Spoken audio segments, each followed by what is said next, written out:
kita lanjutkan lagi.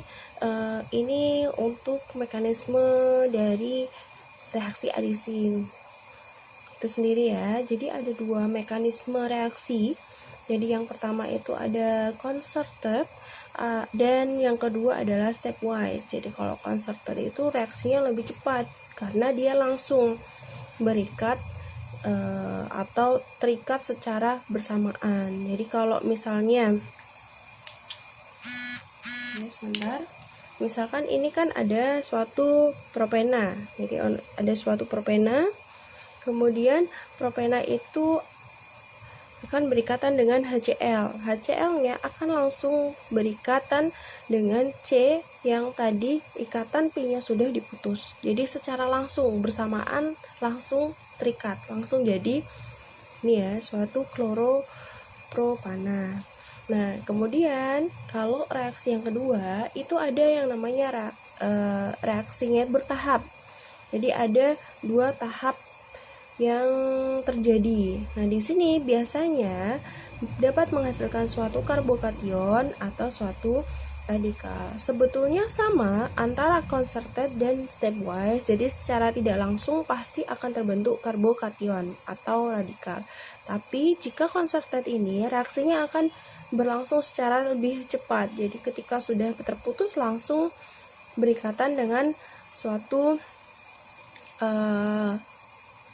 tadi ya suatu asam halida atau suatu senyawa lain yang bisa langsung berikatan dengan C yang ikatan pi-nya sudah terputus tadi. Nah, kalau yang stepwise ini ada dua tahapan yang terjadi menghasilkan karbokation dan radikal. Nah, karbokation dan radikal ini ada yang sifatnya stabil, ada yang sifatnya tidak stabil. Nah, saya contohkan ini reaksi propana dengan H2O. Nah, reaksi propana dengan H2O ini, H2O itu termasuk suatu elektrofil atau nukleofil. Nah, kemarin kita sudah belajar mengenai itu, jadi saya tidak menjelaskan secara lebih detail karena kemarin kita sudah belajar mengenai reaksi elektrofil dan nukleofil. Nah, di sini akan terjadi dua tahapan. Yang pertama ada protonasi alkena, yang kedua adalah adisi nukleofil. Ya sudah terjawab ya, H2O merupakan suatu nukleofil. Kenapa? Kalian bisa pelajari, bukan pelajari ya. Kalian bisa buka bukunya lagi. Oke, jadi propana dengan H2O itu akan menghasilkan suatu alkohol atau propanol. Reaksi yang pertama itu protonasi alkena yang akan membentuk suatu karbokation. Nah, di sini terjadi pemutusan ikatan pi ya, selalu terjadi pemutusan ikatan pi di ikatan rangkap maupun ikatan rangkap 3. Nah, di sini dia akan bereaksi dengan hidrogen. Nah, hidrogen ini dari mana? Ini adalah suatu kalau misalkan reaksi bisa berlangsung itu pasti membutuhkan suatu katalis. Nah, plusnya itu bisa suatu katalisnya ya. Nah, nanti akan membentuk suatu karbokation. Ini C-nya yang tadi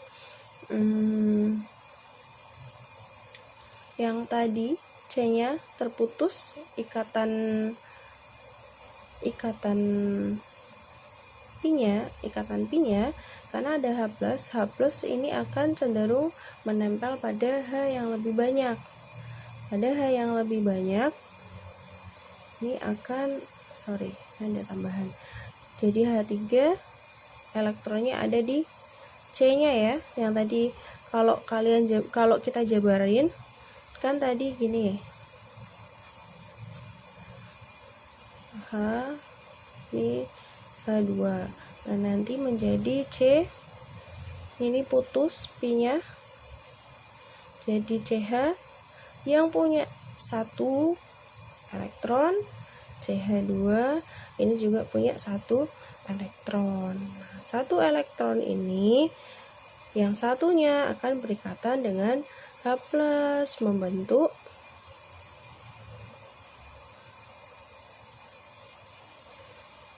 Nih. Kenapa kok bisa jadi ini jadi karbokation ya? Nanti bisa kalian pahami dari reaksi ini. Kemudian setelah menjadi karbokation, si karbokation akan berikatan dengan H2O atau nukleofilnya tadi. Satu pasang elektronnya akan disumbangkan untuk bisa berikatan dengan C. Ini saya tambahkan. Kemudian karena tadi berikatan dengan air, ini kan juga berikatan dengan H ya. Satu tangan untuk H, satu tangan untuk H, satu tangan lagi yang tadi menggunakan kelebihan elektronnya untuk berikatan dengan C. Berarti dia masih tersisa dua elektron atau satu pasang elektron. Saya lanjutkan lagi ya, karena O ini tangannya ada dua dan harusnya itu punya dua pasang elektron bebas. Karena di sini cuman tertinggal dua elektron atau satu pasang, kemudian dia terikat pada H, ada 2H dan 1 C. Itu dia artinya kekurangan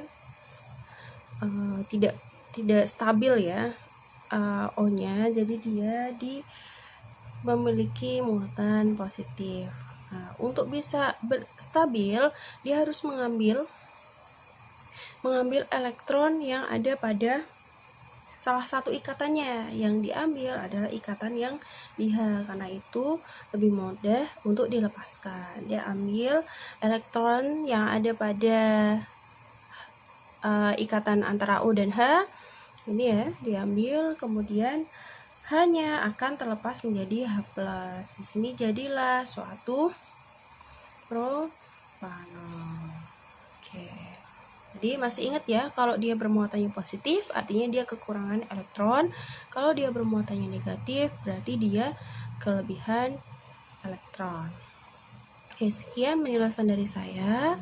Kalau misalnya ada dari kalian yang merasa penjelasan saya masih kurang detail, silahkan boleh ditambahkan di dalam kelas, atau jika ada kekeliruan atau kesalahan bisa langsung komentar di channel ini atau di link YouTube ini.